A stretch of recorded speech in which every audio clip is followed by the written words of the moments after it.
7 ether. Well, you can't have it.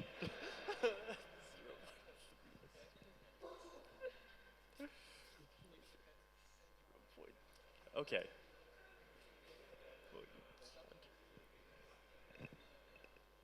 Okay. Okay. So, hold on. Can people? Okay. So today I am going to talk about plasma cache. Now, why is this called?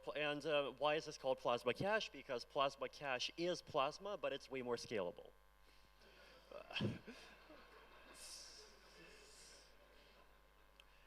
So this is not just my work. Thanks a lot to Dan Robinson and to Carl Forsch from New York City, New York.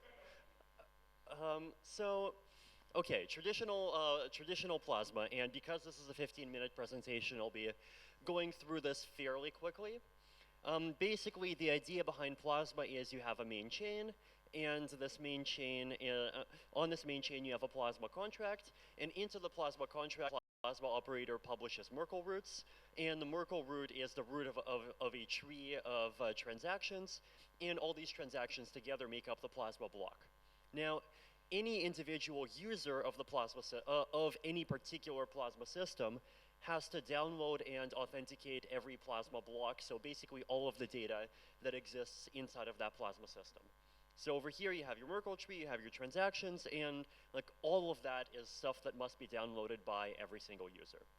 Now this is still a scalability improvement because users only needs to download plasma chains that they care about. But it's still suboptimal, right? Like with this kind of plasma, you can get to quadratic scaling, but you can't really get anywhere above quadratic scaling. You cannot do exponential. So this is plasma cache. Each deposit, instead of creating just an arbitrary unit of plasma ether, creates a coin with a specific unique ID. Right, so I deposit 2.5 ether, I have created a coin, and this coin has a denomination of 2.5 ether, and it has some like randomly assigned ID within some small range. So you could assign IDs within the range, like say 0 to 2 to the 32 minus 1. Coins cannot be split, and coins cannot be merged. So you just have coins of different denominations, and if you want to pay someone, you pay them a bunch of coins. If you don't have exact change, then you ask them for change. Plasma cache is plasma, plasma cache is cache. So a transaction spending a coin needs to be included not anywhere in the Merkle tree. It needs to be included in the specific position in the Merkle tree corresponding to the coin ID, right? So if you have a coin that has ID 0, then the transaction spending the coin has to be included in the Merkle tree in the leftmost position going all the way to the left. If you have a coin with an ID of 23, then you convert 23 into binary, a bunch of zeros, 1, 0, 1, 1, 1, and that describes the Merkle path that you have to walk down, find the transaction for that transaction to count as valid. What does this mean? So this is what it would look like. So if you have a coin whose ID is 6, then that would be the Merkle. That Merkle path will be the only place in the Merkle tree that a transaction spending a coin with ID number 6 can be included. So so what does this mean? Well, the main benefit here, right, is that basically the amount of data that clients need to process goes down by a lot. So in plasma, or traditional kind of minimal viable plasma, if you have a plasma chain, and this plasma chain in each block has a block size of n, and the plasma chain continues for t steps, then every user of the plasma chain has to download and process every plasma block, so the overhead is n times t. So here, you might notice that a user actually only needs to verify the availability and correctness of the plasma chain only at the specific index that they want to spend. So, over the specific index of the coin, of any coins that they own and any coins that they care about. So if I have 15 coins, then I would only need to look at the plasma chain at 15 positions.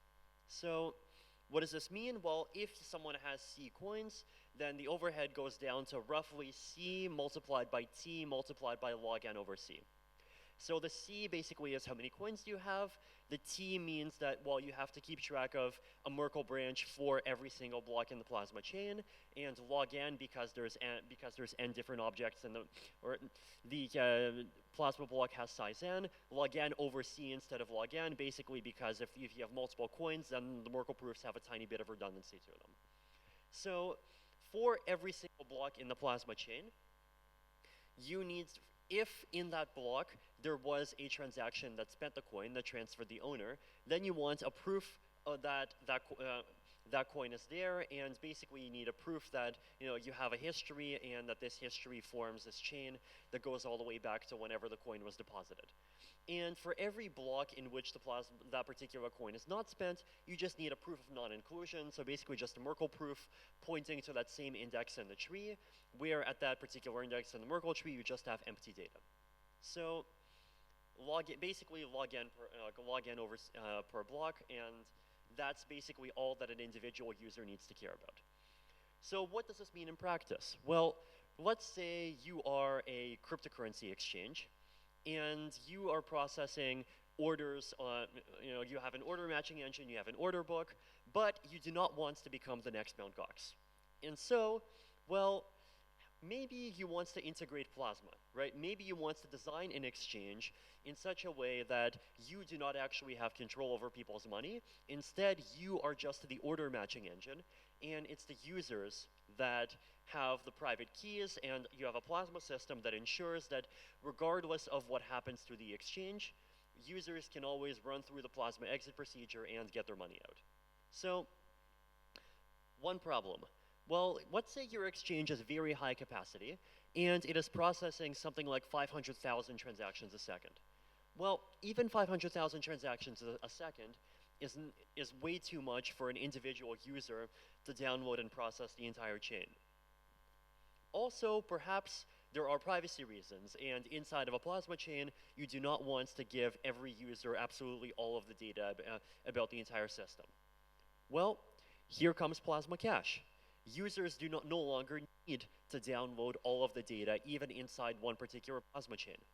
Instead, you just send every user their Merkle branch, and you keep sending them their Merkle branch with every single block, and that's all you need. So, sending someone a coin does now require sending them kind of proof data for its history, right? So if you have a coin, and you have all of the Merkle proofs for that coin, then if you send that coin to someone else, well, that person up until now wasn't keeping track of that particular part of the Plasma chain. And so you just have to send them every single Merkle branch that you have for the entire coin's history, send them that entire data, and they basically continue and start tracking that coin from there, right? So there is this, few hundred kilobytes, possibly megabyte of proof data that you have to pass along with a transaction, though that can be optimized away. There's a bunch of fancy ZK snark, Bloom filter, whatever fancy crypto buzzword tricks, and you can probably get it down to 1 to 2 kilobytes. So there is overhead that goes up, and you can fix it using fancy crypto tricks, and you can also fix it by basically taking every single coin and kind of checkpointing it on chain once a year. So that basically means you just withdraw the coin and you redeposit it. And if you do that, then the history that you have to keep track of goes back down to 0. So also note, one nice property of this construction is that only coins that have been deposited can be withdrawn, right? So in Plasma, an attacker can cheat in this really arbitrary way where they say, oh, I am going to just create a new UTXO out of nowhere. Hey, I can have money, I can have money, I can have money. And the victims of this theft are basically all users of the Plasma system together, right? If you manage to somehow print Plasma coins for yourself out of nowhere, then you're basically turning the Plasma chain into a fractional reserve. Here, Plasma coins are not fully fungible. Every single coin has a unique coin ID, and coins with different coin IDs are different. So any attempts to withdraw a fake coin, any attempts to withdraw money without authorization, actually means you're trying to steal money from a specific person, and that specific person has the basically has the ability and the necessity to complain. So because of this, first of all, this is the reason why you have this greater amount of scalability, but also there's this really nice property that no mechanism is required, right? So you can just send someone a plasma transaction, and once that plasma transaction is put into a block, they have the money. You do not need this extra round of communication where like Alice sends a transaction, plasma operator creates a block, Alice sends a confirm message to Bob, Bob accepts the confirm message. No need for that dance. Basically, it goes on to just being one step. So exit challenge process. So here is how exiting and challenging works in Plasma Cash. So first of all, just like Plasma, if you want to exit from inside of a Plasma chain, then you have to provide a Merkle proof, just a Merkle branch of the most recent UTXO. So basically, if you have a coin and you received that coin in, let's say, block number 589, then what you need to do is you need to provide a Merkle branch, and that Merkle branch basically proves, oh look, this transaction actually was included in the correct position of block number 589. So you provide this Merkle proof. Now, then there are two ways to cheat, and there's two kinds of challenging that you can do to challenge an invalid exit. First of all, if, let's say, I have a plasma coin, and I received this plasma coin in block 589, then I sent you this plasma coin in block number 623, but then I'm going to try to double spend. So even though I already sent you the coin, I am going to still send the Merkle branch over, and I am going to try to exit. Well, you can challenge me, and you challenge me by basically just providing a Merkle proof of your transaction, so a Merkle proof of your transaction that was spending my transaction, right? So if I try to spend exit money that I no longer have, then whoever actually does have the money now has a proof that of basically when I relinquished my claim to the money, when I gave the money up, and they can submit that proof and they can cancel my exit, and if they want to, they can basically just substitute my exit with their own exit instead. Now, another thing that you can do is you can challenge with an earlier UTXO. And so the purpose of this kind of challenging is if the Plasma operator is malicious, and if the Plasma operator tries to submit an exit with a coin for which there isn't actually a kind of proper history for. If the challenger exits with an earlier UTXO, then the user has to challenge with basically some child of that UTXO that was before or at the same position as the original exit.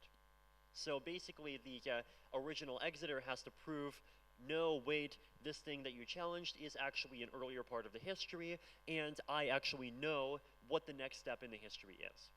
So let's go through some examples. So first example, there is a coin, and this coin changes hands a few times, right? So let's say the second last owner of the coin tries to exit, then if the exit succeeds, then well they would manage to steal the next participant's money, right? So the next participant, so the last and actually current owner of the Plasma chain, has the ability to challenge, right? So I can exit with a Merkle proof of this, they can challenge with a Merkle proof of that. Now, so that's case one, right? So now you might notice it actually works all the way through the chain, right? So if, let's say, I try to exit with this, then, well, you can challenge by providing this, right? So if you have, part of the definition of kind of owning a Plasma coin does require you to have the coin's entire history. And so if you have the coin's entire history, and if someone provides any old spend of that coin, then you can always challenge it. So case two, let's say something like this happens, right? So here is the story. Let's say at some point in time, I received a coin. And then then very soon after, I spend the coin. But then immediately after I spend the coin, the Plasma chain operator starts going wonky, right? So immediately after I spend the coin and I send some transaction, then right at that moment, while the transaction is still in flight, the Plasma chain operator just basically starts attacking. And the Plasma chain operator creates a spend of the coin out of nowhere and then just starts spending it a bunch of times. And then the Plasma chain operator tries to exit. Well, here's how I challenge. I take that exit, And I am going to basically say, oh, well, I only know, last time I checked, I only saw this particular transaction, right? So if we assume the plasma chain operator is an attacker, then all of this data might be unavailable, right? It might be the case that only this data is available, and so only this data was used to exit. So I'm going to challenge with this. Now here's the problem. The plasma chain operator is stuck. Now why is he stuck? Well, he's stuck basically because there actually is nothing after this particular transaction except this thing over here that ended up getting included much later, right? So that by itself basically proves that this particular exit is illegitimate, and so through the challenge procedure, the attempt at exiting with this fails. Now, let's say I try to exit with my own coin. Then the person I sent the coin to can challenge me, and he can replace my exit with his own exit. But that's okay, right? If I send someone money, then well, it's totally fair that that they are the ones that can exit with the money, and I'm no longer the one who can exit with the money. So this is also still kind of working as intended. Let's suppose that now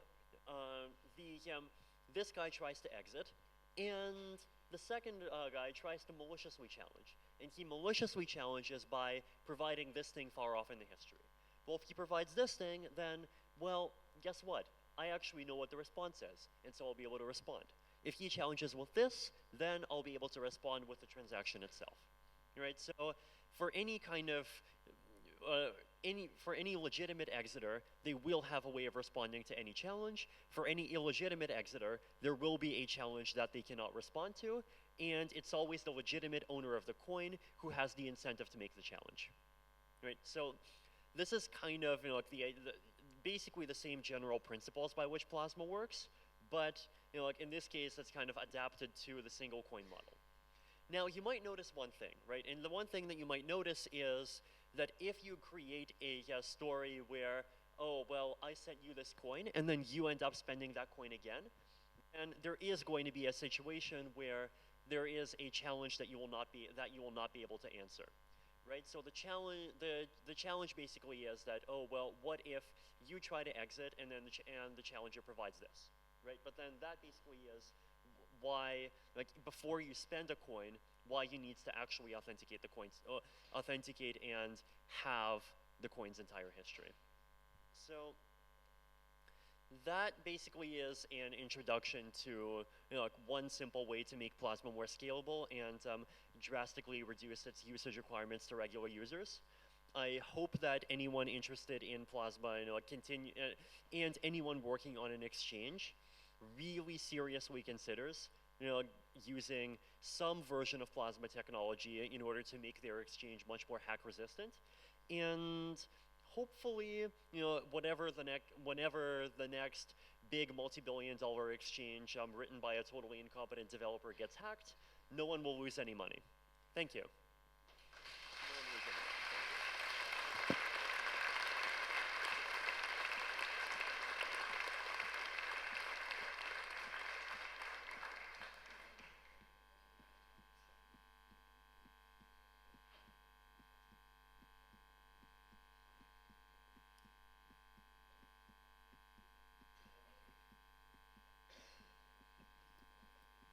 Only one or two questions.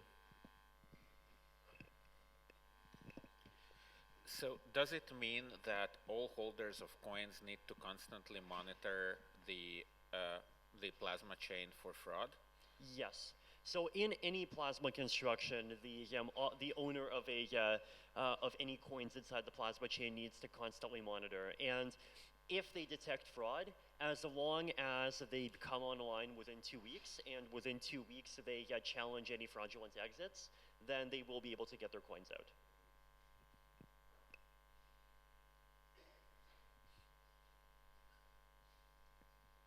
Yep. Okay. Sure, go ahead, shout.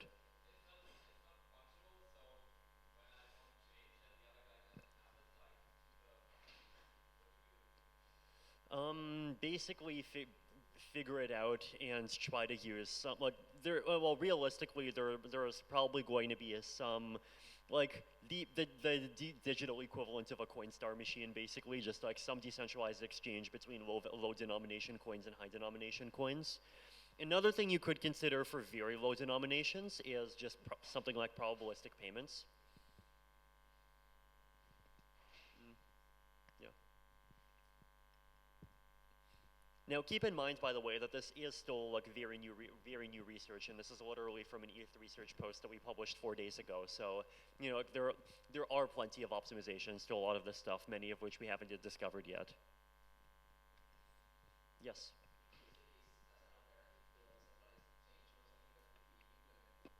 So Plasma itself is something that can be used to kind of wrap existing centralized exchanges and basically turn them into exchanges that have centralized order matching but decentralized custody.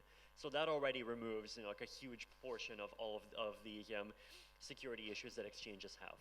Now, of course, there's also like other issues with centralized exchanges, like the fact that there's a lot of shady backroom deals where they offer $15 million listing fees to various crappy coins to get listed for pump and dumps. But like, if we want to solve that, then okay, maybe we need completely decentralized exchanges. I don't know.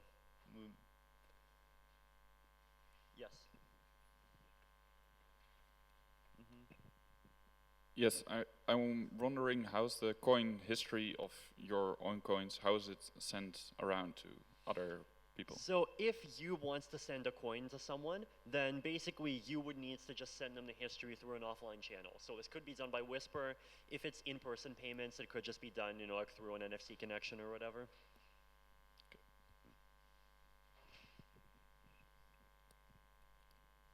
Okay, thank you. Okay.